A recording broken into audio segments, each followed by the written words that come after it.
Assalamualaikum warahmatullahi wabarakatuh, Sobat UMKM Kota Serang. Saya Andi Sutrisna Hadi,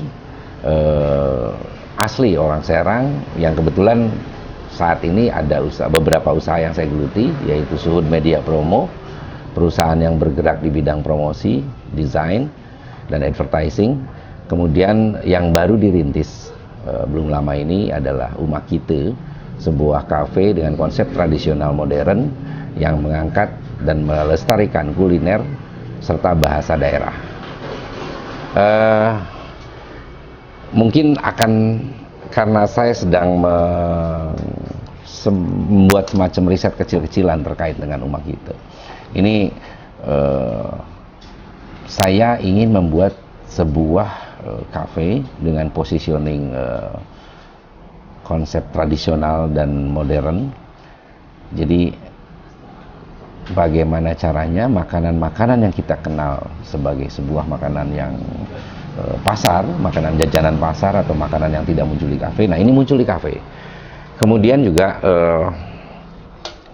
bahasa. Dari bahasa juga banyak orang yang tidak malu atau tidak mau menggunakan bahasa daerah, khususnya bahasa Jawa Serang. Nah, di Umakite ini semua menu, semua bahasa dekorasinya kita buat menggunakan bahasa Jawa Serang. Nah, ini saya bermaksud membuat sebuah positioning dan pembeda dari kafe yang sudah ada.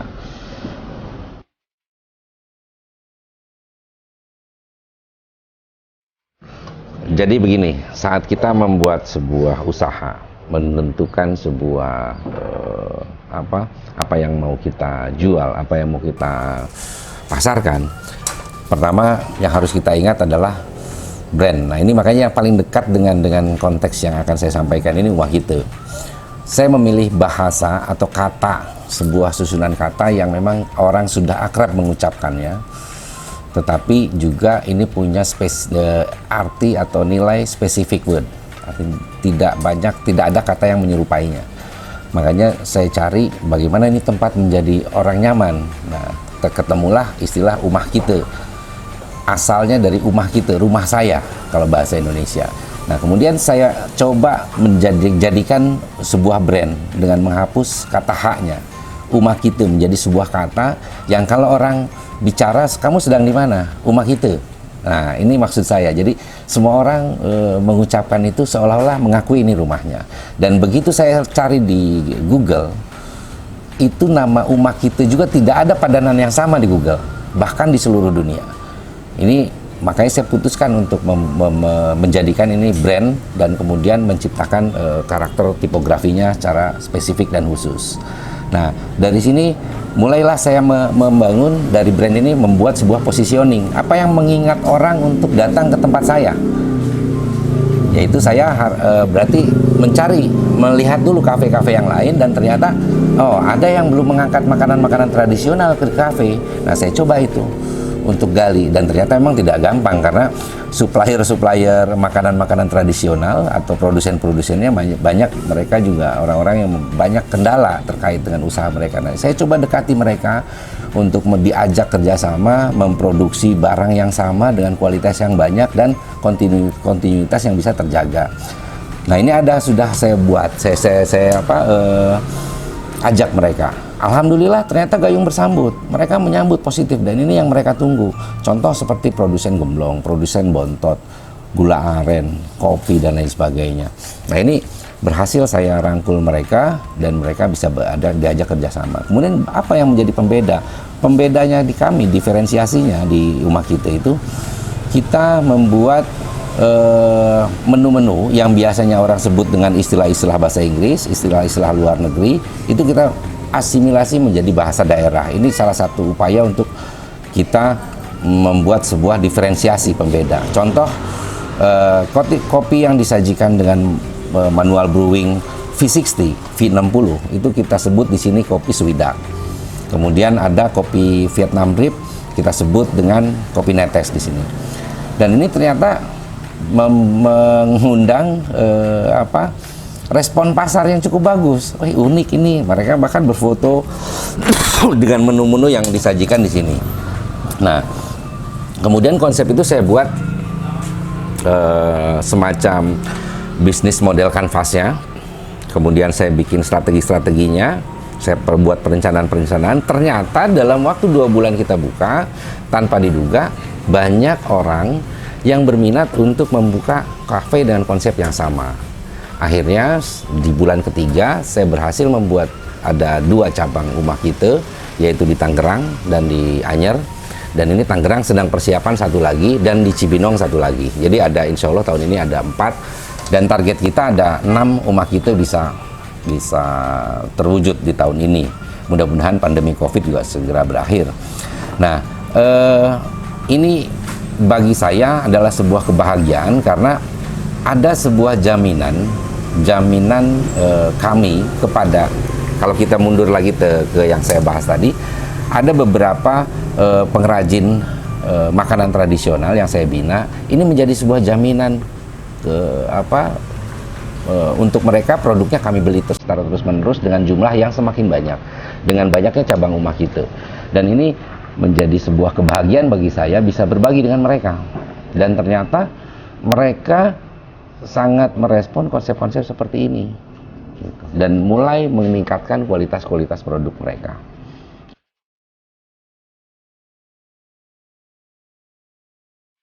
Satu, produk yang akan kita buat. Ini produknya masuk kelas seperti apa? Karena kita juga bisa mengambil segmen-segmen tertentu dengan produk yang memang mengkhususkan kepada segmen itu. Artinya, produk ini yang kita mau buat ini pasarnya seperti apa? Segmentasinya seperti apa? Karena brand itu juga bagian dari komunikasi awal pertama kepada target konsumen kita. Dia first insight-nya. Jadi pada saat orang melihat pertama kali ini, oh ini buat gue nih, ini buat saya nih, ini bukan buat saya. Nah, itu dari brand bisa kelihatan. Apakah ini bisa mewakili matanya anak muda atau anak-anak kecil atau orang dewasa, itu kan dari brand juga. Artinya produk ini ditujukan untuk siapa dan masuk kelas yang mana, ini harus kita putuskan juga. Gitu.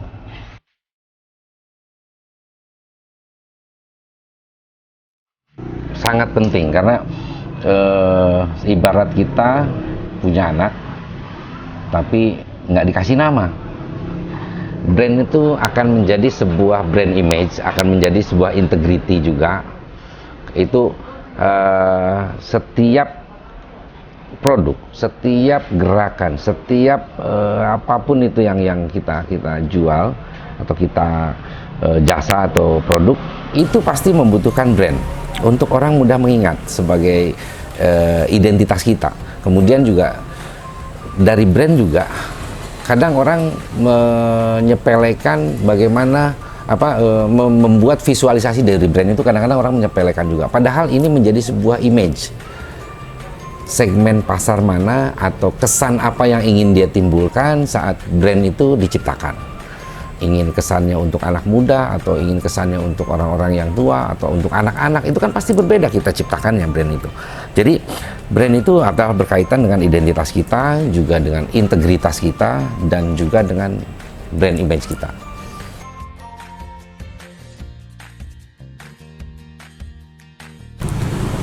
Kalau pengusaha yang nggak punya brand, saya belum pernah dengar rasanya.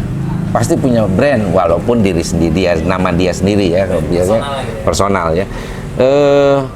Ada memang pengusaha yang mengejar bagaimana caranya omset sebanyak mungkin tanpa mementingkan brand. Ada. Biasanya mereka menempuh cara masuk ke pasar-pasar tradisional atau melakukan private label. Private label itu contohnya keripik mereknya Indomaret, atau gula mereknya Giant. Nah, itu mereka menjual produk itu kepada siapapun yang akan membeli dalam jumlah banyak dan kontinu. Jadi bagi mereka brand sudah tidak peduli lagi. Yang penting mereka bisa penetrasi masuk ke dalam market yang tepat. Itu untuk beberapa pengusaha. Tetapi tanpa brand ini sangat riskan, karena keuntungannya juga sesaat, dan untuk melakukan sebuah keberlangsungannya itu sangat tidak terjaga, sangat riskan keberlangsungan. Kenapa? Saat ada orang mensuplai dengan harga yang jauh lebih murah, ini konsumen dia pasti akan berpaling. karena dia sudah tidak mengingat brand itu. Yang penting murah, mana yang lebih murah dia akan ambil.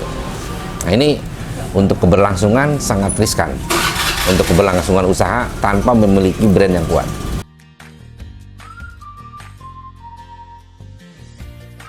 Hal yang paling mudah dipahami terkait dengan marketing atau pada saat kita ingin melakukan sebuah aktivitas marketing, ini analogi yang sering saya sampaikan, bagaimana seperti kita menarik lawan jenis. Kita naksir si A, naksir si B, atau punya gebetan. Nah ini paling mudah seperti itu. Jadi saat kita ingin mengincar lawan jenis, kita pasti cari tahu segala hal tentang dia, kesukaannya, aktivitasnya, kebiasaannya, dan lain sebagainya. Nah, ini pun sama dengan marketing. Kita harus tahu segmentasi yang akan kita tuju. Ini kebiasaannya mereka ada di mana, crowdnya ada di mana, apa yang mereka lakukan, dan kesukaannya seperti apa. Bagaimana melakukan sebuah narasi atau sebuah offering sesuatu ke mereka tuh caranya bagaimana. Nah ini sama, strategi marketing sebenarnya paling dasarnya itu. Nah untuk kasus Umakite, saya melihat untuk segmentasi yang saya tuju, yaitu anak-anak muda, kaum milenial, dan usia-usia sampai 30-35an, itu mereka lebih banyak melakukan aktivitas di sosial media. Untuk itu saya melakukan penetrasi yang sangat kuat. Saya berusaha untuk masuk di sosial media, di mana cerukan-cerukan mereka selalu ada. Contohnya saya dengan menggait influencer, memention beberapa akun-akun yang besar, dan juga membuat sebuah narasi-narasi yang menjadi trennya mereka, agar ini lebih renyah mereka konsumsi, lebih renyah mereka terima informasi yang dipaparkan oleh kita. Kemudian kontennya, terkait dengan konten juga memang harus agak nyeleneh, walaupun ini berbahasa Jawa Serang, tapi enak di mata mereka. Nah ini saya harus lakukan survei untuk membuat sebuah desain. Menurut kamu bagus nggak, keren? Ih tapi kok bahasanya gini. Nah ini menjadi sebuah ketertarikan. Ini unik nih, ini keren banget. Tapi bahasanya bahasa Jawa Serang, gelem ore kayak gitu kan. Nah ini yang menjadi sebuah positioning yang tertancap di mereka. Oh itu ada kafe itu bahasa Jawa Serang semua. Ini menjadi pembeda dibanding kafe yang lain. Artinya semua yang saya siapkan untuk mereka terima di matanya target konsumen saya, itu harus memang langsung nancep secara positioning. Kalau dalam ilmu marketing kita ini dari sejak zaman dulu, dari sejak zaman marketing itu konvensional hingga sekarang, ini istilah masih sama, yaitu above the line dan below the line. Nah above the line itu adalah memaparkan sebuah informasi, menyebarkan sebuah informasi di medium-medium yang memang online atau terestrial seperti TV zaman dulu, radio, TV, internet. Nah itu masuk dalam kategori above the line.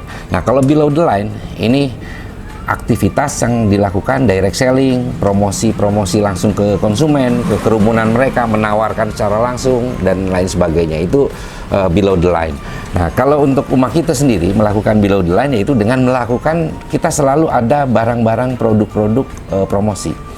Karena salah satu hal yang paling saya gunakan dalam terkait dengan marketing, semuanya berujung kepada word of mouth, referensi dari kawan-kawannya.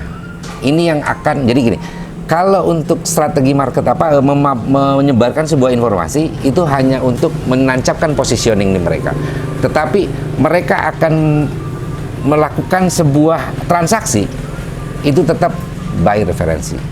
Bagaimana orang mengajak, jadi mereka melakukan aksinya untuk membeli, itu akan tergeraknya oleh referensi, word of mouth kalau dalam ilmu strategi marketing.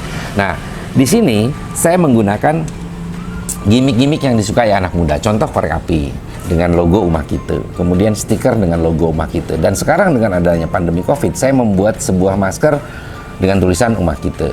Nah ini contoh salah satu gimmick yang saya buat untuk Umakite, dan ini diberikan gratis kepada pelanggan Umakite yang membeli secara online melalui GoFood dengan jumlah pembelian tertentu. Nah, begitu saya upload di media sosial masker yang nggak umum ini, nggak lazim, ini saya juga sama. mengusung pelestarian bahasa Jawa Serang, bahasa daerah. Wayahe aja marek, artinya jangan mendekat lah gitu, jaga jarak. Ini dari rumah kita.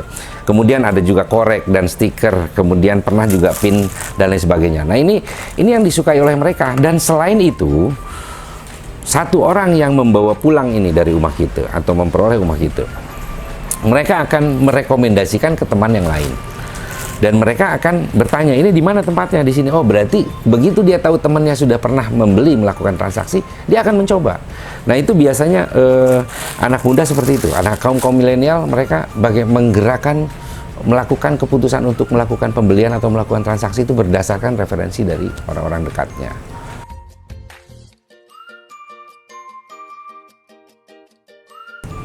Kalau saya memiliki prinsip begini, selama kita hidup, selama kita masih ada nyawa, hidup ini ibarat berenang, jangan pernah berhenti.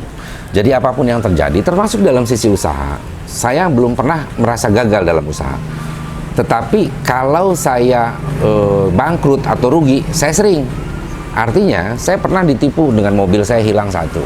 Kemudian juga saya pernah ada sebuah transaksi yang tidak dibayar oleh konsumennya. Dan saya mengalami kerugian. Saya pernah mengalami masa-masa bagaimana karyawan saya tidak digaji 3 bulan. Ada masa-masa seperti itu. Saya nggak menganggap itu gagal. Karena kalau dalam usaha, ya itu yang penting kita terus bergerak, yang penting kita terus berinovasi dan lain sebagainya. Bayangkan kafe rumah kita yang dalam kondisi pandemi ini sangat terdampak, artinya kita terjun payung dari tadinya omset dari yang 100% hingga sampai sekarang ke 20% per hari. Ini luar biasa. Bahkan untuk menggaji saja kan kita sebetulnya harus berusaha untuk putar otak. Tapi kita tetap melakukan seperti ini. Promosi, membuat ini, tetap kita lakukan. Artinya seperti halnya berenang, saya bilang, jangan pernah berhenti. Itu kuncinya. Dan dalam kondisi seperti ini, kita yakin bahwa ini akan berlalu dan akan menjadi cerita di tahun yang akan datang gitu, bahwa kita pernah mengalami. Jadi jangan pernah berhenti, jangan pernah putus asa.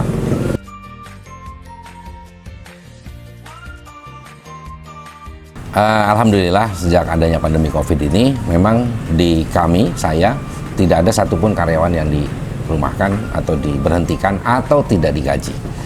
Nah, artinya gini, saya memegang prinsip terkait dengan COVID ini, bagaimana kita mempertahankan imunitas. Ada 4 imunitas yang saya pertahankan. 1, imunitas personal. Jadi saya memberikan arahan kepada seluruh tim saya untuk melakukan menjaga kesehatan diri, melakukan prosedur-prosedur yang sudah ditetapkan oleh pemerintah dan lain sebagainya. Ini imunitas personal. Kedua, itu imunitas spiritual.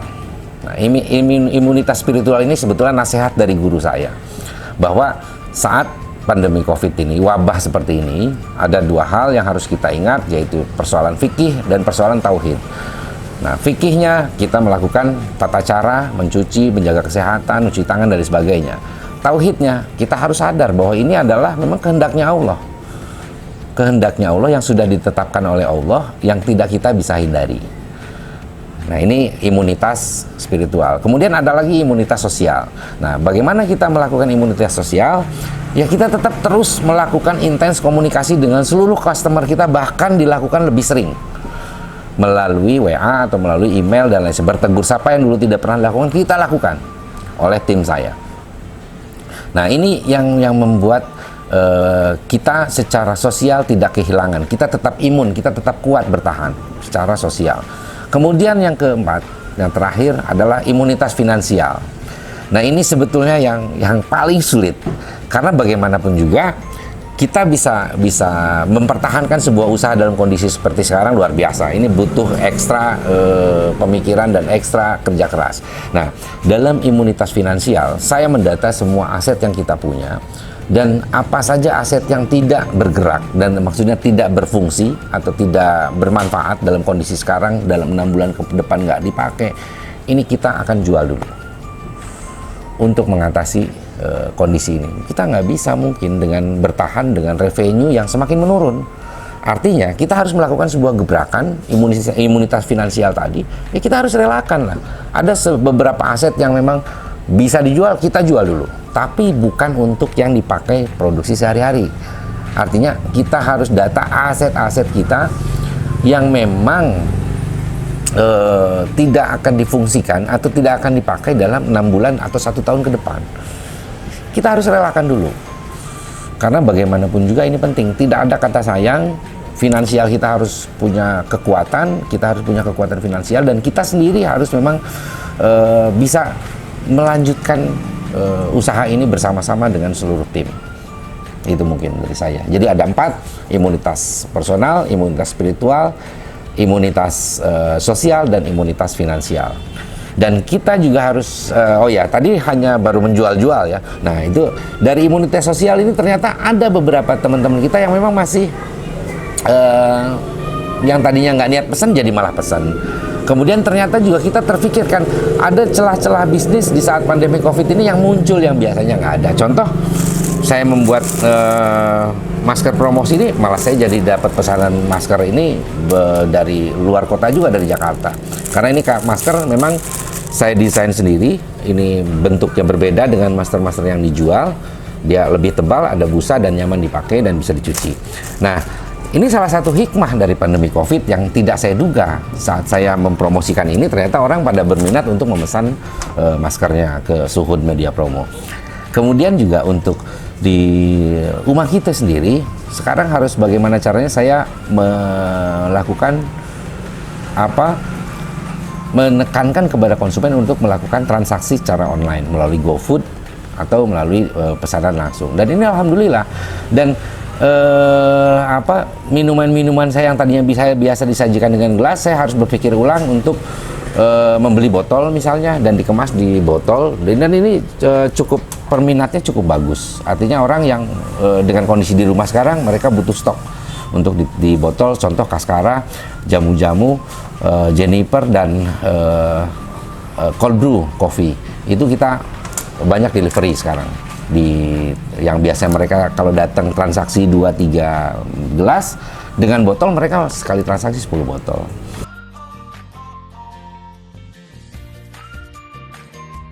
Oke, terima kasih Sobat UMKM Kota Serang.